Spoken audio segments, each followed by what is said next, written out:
আগে গৌরলীলা পরে ব্রজলীলা, এই জন্য গৌরচন্দিকা করেন কীর্তনিয়াগণ। এখানেও গৌরচন্দিকা করেছেন মহাপ্রভু। প্রিয়ার জন্ম দিবস আবেশে আনন্দে ভরতন, নদিয়া নগরে উদয় কল জন। গদাধর মুখে হেরি পুনঃ নাচে গোরা নটরায়, ভাব অনুভব করি সঙ্গী সব মহা মহোৎসব গায়। দধি সহিত হলদি মিলিত, কলসে কলসে ঢালি, প্রিয়গণ নাচে নানা কাজ কাছে, ঘন দিয়া হুলাহুলি। গৌরাঙ্গ নাগর রসের সাগর ভাবে তরঙ্গ তাই, জগৎ ভাসিল হেন আনন্দে দাস বল্লভী গায়।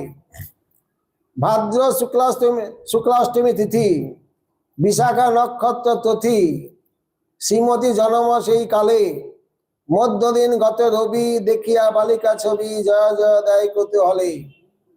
অতএব দিবার মধ্যভাগে অর্থাৎ দুপুর বেলায় রাধারানী আবির্ভাব হলেন। বৃষভানুপুরে প্রতি ঘরে ঘরে গৌড়ীয় বৈষ্ণব সম্প্রদায় এরা রাওয়াল গ্রামকে স্বীকার করেন না, বা যমুনার জলে যে পদ্ম ভেসে এসেছিল, পদ্মের মধ্যে রাধারানীকে পেয়েছিলেন, সেই সমস্ত সিদ্ধান্ত স্বীকার করেন না।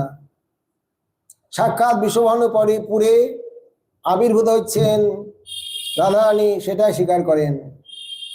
এখানে কোনো মতভেদ দেখানো হচ্ছে না। বৃষভানুপুরে প্রতি ঘরে ঘরে জয় রাধে শ্রী রাধে বলে, কন্যার চাঁদ মুখ দেখি রাজা হইল মহাসুখী, দান দেয় ব্রাহ্মণ সকলে। নানাদ্রব্য হস্তে করি নগরের যত নারী, আইলা সবে কীর্তিদা মন্দিরে, অনেক পুণ্যের ফলে দৈব হইল অনুকূলে, হেন বালিকায় মিলে তরি। সবাই প্রশংসা করছেন কীর্তিদাকে। মোদের মনে হেন লয়, এই তো মানুষও নয়।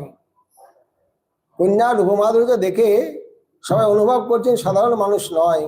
কোন জলে কেবা জনমিলা, ঘনশ্যাম দাস কয় না করিয়া সংশয়, কৃষ্ণ প্রিয়া সদয় হইলা। কৃষ্ণের প্রধান প্রেয়সী আজ আবির্ভূত হলেন।